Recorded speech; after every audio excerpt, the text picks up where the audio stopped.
سلام بینندگان گرامی، اینک برنامه نوبتی سمند اندیشه در فضای اطلاعاتی است.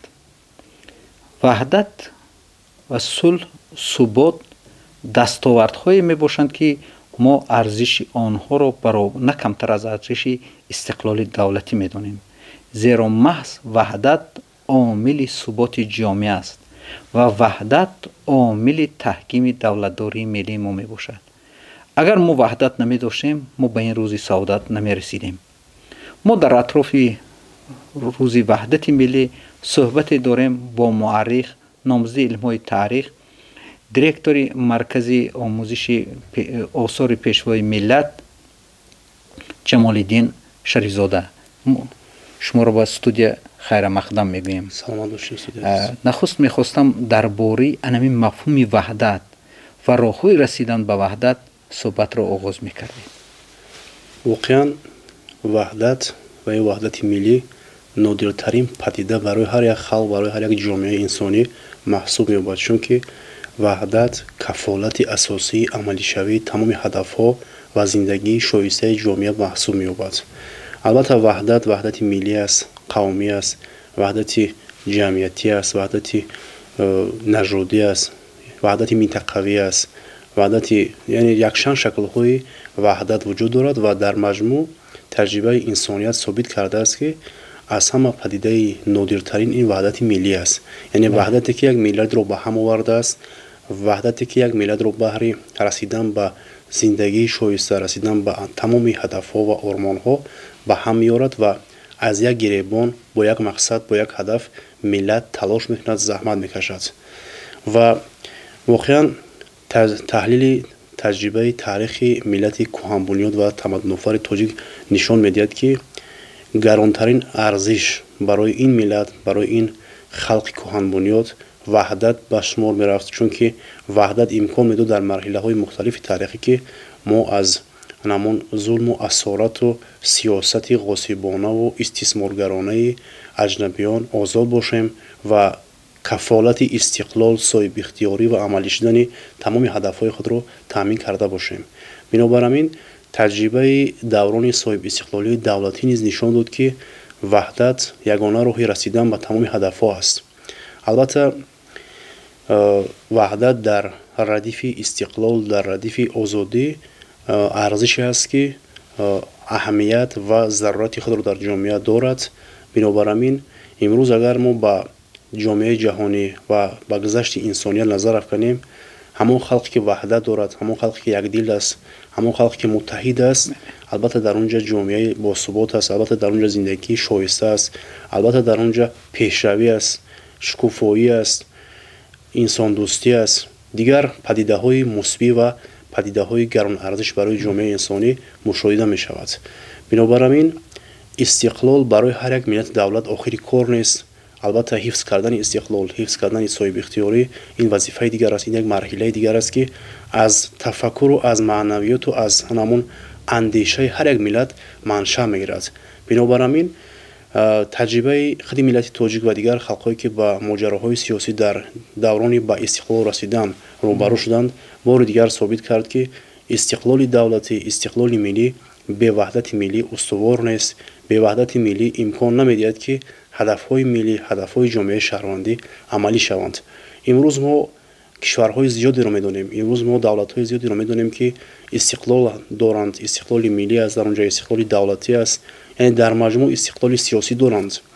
لیکن با سبب آنکه در اونجا جامعه به هم نآمده است، وحدت حکمران نیست، یک دلی نیست، نمون متحدی نیست، بنابراین استقلال این دولت‌ها همچون کلید واسطه عملی شوی هدف‌های غرضناک ژئوپلیتیکی و استراتژیک کشورها برقرار می‌شوند. و ما امروز چندین کشورهای را مثال آورده می‌توانیم که بهر رسیدن به وحدت نوبسته از آن که صد ساله‌ها شد استقلال دولتی دارند، تلاش می‌نمایند، ولی تا امروز این استقلالیت به اون خلق و این ملت‌هایی که با ماجراهای سیاسی روبرو شدند چیزی هم نداده است، بلکه واسطه عملی شوی هدف‌های قدرت‌های خارجی شده ایستاده است. یعنی استقلال به نام است. وقتی وحدت نیست، وقتی متحدی نیست، وقتی یک دلی نیست، дар он ҷа аз истиқлолият, аз соҳибихтиёрӣ, аз зиндагии шоиста, аз пешрафт, аз рушду шукуфоӣ тамоми самтҳои ҳаёти ҷамъиятӣ сухан гуфтан ғайриимкон аст. Бинобар амин яке аз кафолатҳои асосии амалишавии истиқлоли давлатӣ, соҳибихтиёрии миллӣ пеш аз ҳама муттаҳидӣ аст, дар маҷмӯъ ваҳдат аст. маҳз ваҳдат имконият медиҳад ки аз истиқлоли давлатӣ, аз суверенитети миллӣ, аз истиқлоли сиёсӣ ва дигар шароити фароҳамоварда ба таври самаранок истифода карда шавад. Ва зарурат имрӯз пеш омадааст ки пеш аз он ки мо ба дигар ҳадафҳо ноил гардем, мафкура, андеша ва намун тафаккури худамонро миллӣ гардонем. барои он ки мо ваҳдати миллиимонро комил намоем, барои он ки мо ваҳдати миллиимон устувор бошад, зарурат ба миён омадааст ки мо пеш аз ҳама бояд тавассути шуурҳамон, тавассути мафкураамон бояд дарк намоем ки ваҳдат худаш чи аст. яъне ваҳдат чӣ маъно дорад, барои ҷомеаи инсонӣ чӣ лозим аст, чӣ медиҳад ба мо ва дар оянда ба мо чӣ медиҳад. ва ҳамин сабаб вақте ки ҳамин падидара мо аз лиҳози шуурӣ, яъне мафкуравӣ дарк кардем, аллакай ба чизе мерасем. бинобар ҳамин пеш аз сухан гуфтан дар бораи ваҳдати миллӣ зарурат ба миён омадааст ки мо бояд мафкураи миллиамонро, яъне асолати миллиамонро бояд ки устувор намоем. дар ҷомеае ки асолати миллӣ аст, мафкураи миллӣ аст, тафаккури миллӣ рушд кардааст, дар он ҷомеа албатта аз истиқлоли миллӣ, аз ваҳдати миллӣ, аз ормонҳои миллӣ сухан гуфтан ба маврид аст. вале дар он ҷомеае ки истиқлоли давлатӣ бо ном аст, ваҳдати миллӣ устувор нест, албатта ин нишондиҳандаи таназзули мафкураи millии ҷомеа аст. бинобар ҳамин дар роҳи эъмори давлатдории миллӣ, дар роҳи бунёди ҷомеаи мутамаддин, дар масири расидан ба зиндагии шоиста ва ҷомеаи шаҳрвандӣ зарурат ба миён омадааст ки пеш аз ҳама мо имрӯз дар раванди бархурди тамаддунҳо, фарҳангҳо ва манфиатҳои геостратегӣ ва геополитикии кишварҳои абарқадрат пеш аз ҳама мафкураи миллиамонро, яъне тафаккури миллиамонро ҳамчун силоҳи асосӣ истифода барем ва такмил диҳем. чунки дар ин масире ки мо имрӯз қарор дорем, дар ин масир на силоҳи ядроӣ, яъне ҳастаӣ ва на дигар навъҳои силоҳи зидди инсоният наметавонад ки моро ҳифз кунад. танҳо силоҳи асосӣ дар асри 21 дар раванди ҳамин иттилоъшавии ҷомеа, ҷаҳонишавӣ, яъне глобализатсия мафкура шуда метавонад. бинобар ҳамин мафкураи мо бояд дар асоси ҷаҳонбинии солим, дар асоси арзишҳои башардӯстона, дар асоси арҷ гузоштан ба арзишҳои миллӣ, ба муқаддасоти миллию давлатӣ бунёд ёфта бошад ва маҳз дар заминаи ан ҳамин мафкура мо метавонем ки ба қадри ваҳдати миллӣ расида онро комил гардонем. хеле хуб гуфтед. ва ба андешаи аксарияти коршиносону муҳаққиқон ваҳдати миллии тоҷикон, сулҳи мо ин натиҷаи хиради азалии мардуми тоҷик аст. яъне мардуми тоҷик ҳамеша талош барои оромию субот доштааст дар тӯли таърих. ва ҳамчунин ана ҳамин хиради азалии мардуми тоҷик асоси сиёсати муваффақи сулҳпаромези сарвари давлат гардид. ва дар шароите ки мо сулҳ ба даст овардем, бар рӯ ба ваҳдати миллӣ овардем, бисёр мушкилиҳо буд. яъне заминаҳои ваҳдати миллии мо, заминаҳои сулҳи мо ҳанӯз аз сессияи ҳамон машҳури 16 хуҷанд гузошта шуданд ва сарвари давлат ба ҳамон савганди додаи худ содиқ монда, моро ба ҳамин рӯз, ҷомеаи моро ба ин рӯз расонданд. ман мехостам дар атрофи ҳамин сулҳу субот омили пешрафти то инсон, яъне ки агар сулҳу субот намебуд, оё мо ба ҳадафҳои стратегии худ мерасидем?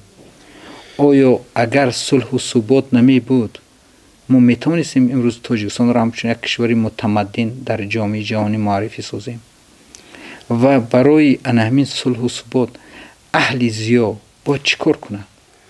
ташаккури зиёд.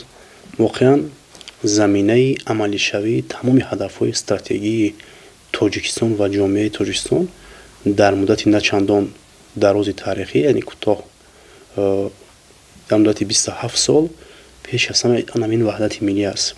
имзои созишномаи умумии истиқрори сулҳ ва ризояти миллӣ дар Тоҷикистон ки бевосита аз сиёсати хиратмандона ва дурандешонаи асосгузори сулҳу ваҳдати миллӣ пешвои миллат президенти ҷумҳурии Тоҷикистон муҳтарам Эмомалӣ Раҳмон манша мегирад, имкон дод ки миллати тоҷик дар навбати аввал истиқлолияти худро ҳифз кунад. мо агар ба таърихи ташаккулёбии ваҳдати миллии тоҷикон ва истиқлоли давлатии Тоҷикистон назар афканем, то соли 1997 тамоми талошҳои сарвари давлат ки дар иҷлосияи 16-ами шӯрои олии Тоҷикистон дар таърихи 19 ноябри соли 1992 муҳтарам Эмомалӣ Раҳмон ба ҳайси раиси шӯрои олӣ интихоб карданд. албатта аз ҳамин марҳилаи муҳими таърихӣ тамоми ҳадафҳои сарвари давлат, яъне дар меҳвари мафкураи пешвои муаззами миллат ки мафкураи сирф миллӣ аст, мафкураи сирф башардӯстона аст, пеш аз ҳама ба ҳам овардани миллати тоҷик буд. ва дар ин роҳ сарвари давлат тамоми чораҳои муассир ва судмандро ки таҷрибаи ҷомеаи инсонӣ назирашро надорад, яъне дар амал татбиқ намуданд ва таҷрибаи баъди ба имзо расидани созишномаи умумии истиқрори сулҳ ва ризояти миллӣ ки аллакай имсол 27 сол пур мешавад, бори дигар нишон дод ки дар саргаҳи анамин сулҳу субот, дар саргаҳи анамин зиндагии шоистаи ҷомеаи Тоҷикистон ва давлати мутамаддини имрӯзаи Тоҷикистон пеш аз ҳама хиради азалии пешвои муаззами миллат қарор дорад.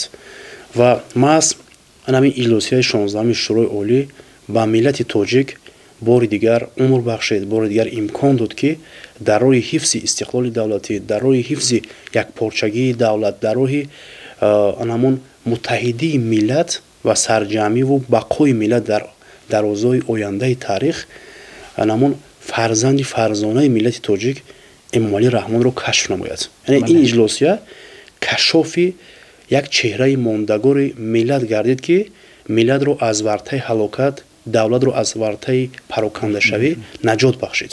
яъне наҷотбахши миллати тоҷикро иҷлосияи 16-ами шӯрои олӣ кашф кард. ва таҷрибаи 27 соли имзои созишномаи мазкур бори дигар собит намуд ки дар саргаҳи амалишавии тамоми ҳадафҳо ва ормонҳои миллати тоҷик анамин ваҳдати миллӣ аст, анамин хиради азалии пешвои миллат аст.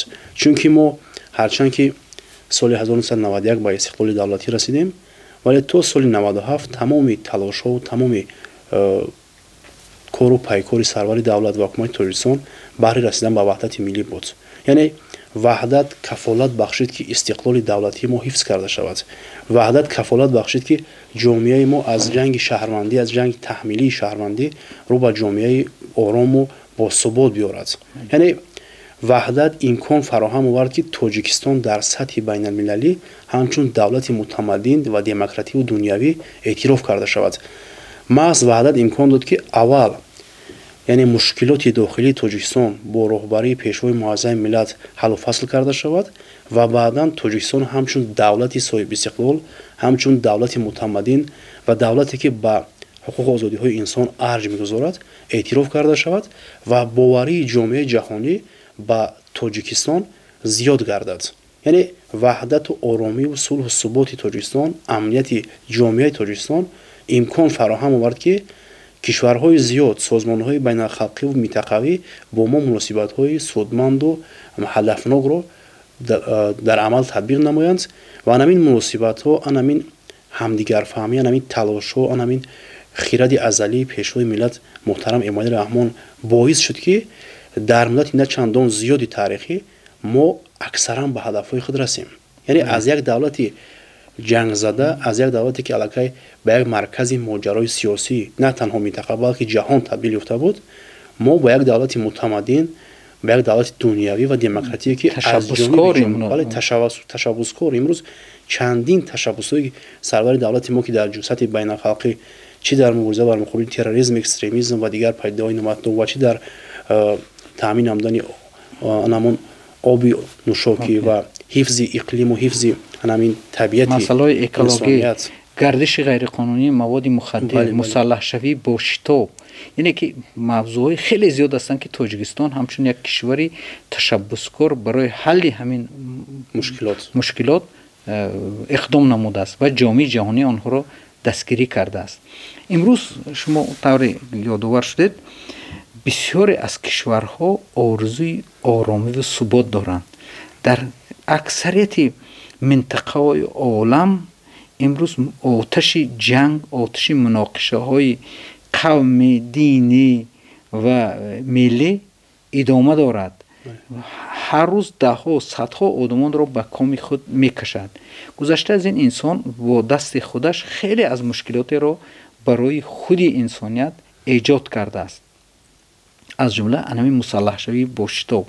امروز کشورهایی هستند که برای جنگ مبلغ مییابند، اما برای تامین یک قشری که در جهان معاصر در عصر 21 تنقیصی غذا میکشد، تنقیصی آب میکشد، دسترسی به زندگی شایسته ندارد، مبلغ یافت نمی شود. این بسیار یک مشکلات است. همین پیشروی همین مشکلات انسانیت قرار دارد و تاجیکستان خوشبختانه یک کشوری است که آرامی و ثبات دارد. همین آرامی و ثبات امروز باعث پیشرفت ما گردیده است. مثلا همین رسیدن به هدفهای استراتژی ما، برآمدن از بنبست کمیونیکاسیونی، تامین امنیت آذوقه‌واری، امنیت انرژتیکی، رسیدن به صنعت کنونی مملکت و اینها همه در مجموع ثمره و فیض وحدت ملی هستند و برای تحکیم دولتداری ملی ما، برای رشد معنوی جامعه ما خدمت میکنند. امروز کدام راه ها میتوانند که باز هم برای تقویت وحدت ملی ما، ثبات و آرامی جامعه ما خدمت کنند؟ البته امروز که ما در روند بنیاد دولتداری ملی قرار داریم، یکی از مکانیزم ها، یکی از واسطه های اساسی تحکیم جامعه ملی، یکی از واسطه های اساسی رسیدن به همون دولتداری ملی پیش از همه مفکورای ملی است. مفکورای ملی امکان میدهد که در نوبت اول ملت متحد شود، یعنی هدف های که منفعت های ملی درک کرده شود. امروز اگر تو جامعه ما، تو قشرهای مختلف جامعه منفعت های ملی درک نکنند، ما نمیتوانیم که در راه بنیاد دولتداری ملی موفق شویم. بنابراین امروز تمام قشرهای جامعه را ضرور است که در نوبت اول مفکورای ملیشان رو تشکل دهند.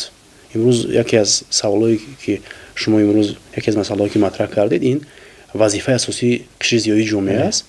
البته امروز قشر زیایی جامعه رو ضرور است که در روند تشکل و رشد مفکورای ملی جامعه تاجیکستان نقشگذار باشند، توسط شرح و توضیح منفعت‌های ملی، توسط اهمیت و ضرورت باقی ماندن ملت تاجیک همچون ملت، همچون یک هیئت اتنیکی مخصوص، یعنی با جامعه باید شرح و توضیح دهند که برای چی ما باید یعنی همون حیثیت ملی، یعنی حیثیت ملی خودمون رو حفظ کنیم، برای چی ما باید مخصوصیت ملی داشته باشیم، برای چی ما باید تاجیک باشیم، برای چی ما باید در آینده تاریخ همچون تاجیک ثبت شویم. یعنی این تو اگر این پدیده ها را، تو مفهوم را ما اگر در نکنیم، ما نمیتوانیم که در راه بنیاد جامعه ملی موفق باشیم. بنابراین امروز به خاطر آن که در راه رسیدن به هدف‌های ملی و بنیاد دولتداری ملی ما موفق شویم، از جانب حکومت تاجیکستان، از جانب سرور دولت محترم امالی رحمان چاره‌های زیاد اندیشیده شد. در مدت زیاد از 25 سال، قریب یعنی 27 سال از جانب حکومت تاجیکستان در راه رسیدن به این هدف‌ها چاره‌های بسیار سروقتی در عمل تطبیق کرده شد و در برابر این چاره‌ها، در برابر این تشبس‌های حکومت تاجیکستان با سروری پیشوای معظم ملت محترم امالی رحمان، امروز قشر زیایی جامعه را ضرور است که در بین قشرهای مختلف جامعه، نه تنها دانشجویان، نه تنها آنهایی که به مؤسسه‌های تحصیلات عالی و همگانی با تحصیل فرا گرفته شدند، بلکه در تمام قشرهای جامعه، هم کهنسالان، هم قشرهای دیگر جامعه که در فعالیت کسب کاری گوناگون دارند، پیش از همه باید که مفکورای ملی رو سازمان دهند. یعنی اصالت ملی رو، اصالت ملی، اندیشه ملی به ما امکان میدهد که ما منفعت‌های ملت خود رو درک کنیم. در محور منفعت‌های ملت تاجیک پیش از همه وحدت ملی قرار دارد. یکم وحدت ملی است، بعد استقلال دولتی است. چون که تجربه کشورهای دیگر نشان داد، تجربه خلقیت‌های دیگر نشان داد که حتی خلق‌هایی که امروز در راه استقلالیت تلاش دارند، از باعث نبودن وحدت ملی آنها با این مقصد صایب نمیشوند. بنابراین زمینه تشکلیابی استقلال دولتی استوار نمودن آن این وحدت ملی است، درک منفیت های ملی است. تو اگر ما درک نکنیم که منفیت ملت تاجیک چی است، چی رو بین‌الملل گیریم، ما در سمت حفظ استقلال دولتی و استواری وحدت ملی موفق نمیشویم. بنابراین امروز ضرور است که از نسل نورس، از آن نسلی که امروز با باغچه‌های کودکانه میروند، یعنی مؤسسه‌های تو مکتبی تا مکتب‌های میانه، ما باید اول نسل جامعه رو در روحیه ارزش‌گذاری به ارزش‌های ملی خودمون تربیت کنیم. چون که امروز از باعث عامل‌های سوبژکتیوی و منفیت‌های دولت‌های ابرقدرت سرحدهای ملی علیه ناپدید شدند. امروز ملت‌های معین در روبروی تأثیر فرهنگ و تأثیر تمدن بیگانه از بین رفته ایستادند. بنابراین هویت خود را از دست دادند. البته در راه رسیدن به وحدت ملی که در راه استوار نمودن وحدت ملی که عامل اساسی قدرت ملت است، یعنی وحدت امکان میدهد که ملت صاحب قدرت شود، ملت توانا شود، دولت توانا بنیاد کند.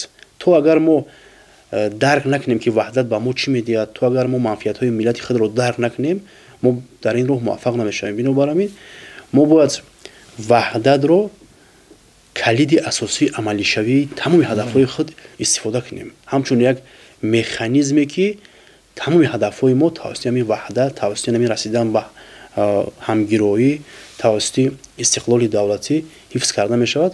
ما باید درک نماییم که وحدت به ما چی میدهد. بنابراین وحدت به ما پیش از همه نیرو میبخشد، قدرت میبخشد، توانمندی میبخشد.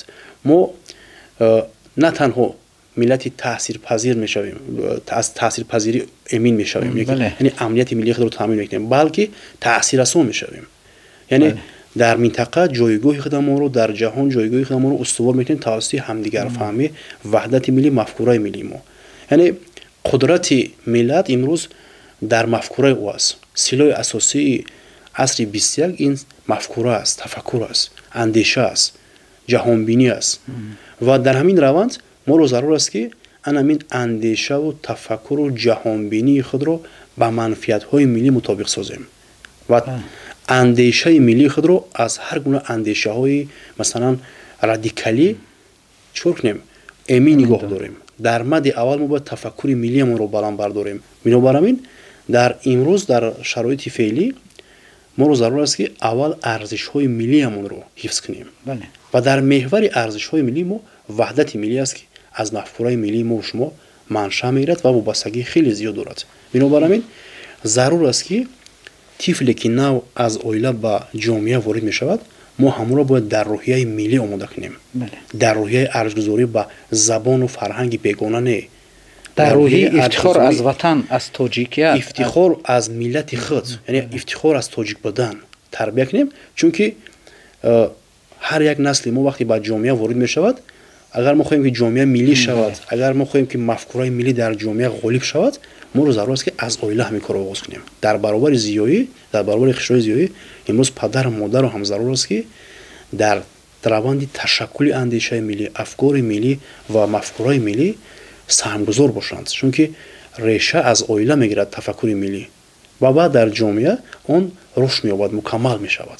خیلی خوب. و شما خیلی خوب قید کردید که برای تحکیم وحدت ملی هر شخص باید مسئول باشد. از نسل نو تا کلانسالان باید مسئولیت در احساس کنند که به وحدت ملی ما به سعادت رسیده نمیتونیم و محض وحدت ملی است که ما رو به پیش میبرد و ما رو همچون یک ملت صاحب دولت، صاحب وطن، صاحب سرزمین معرفی میکند. با همین آرزو نیت‌های نیک برنامه امروزه را با پایان میرسانیم. یادآور میشویم که در برنامه امروزه ما حضور داشتن مورخ جمال الدین شریف زاده. تشکر، سلامت و سربلند باشید تا برنامه‌های دیگر.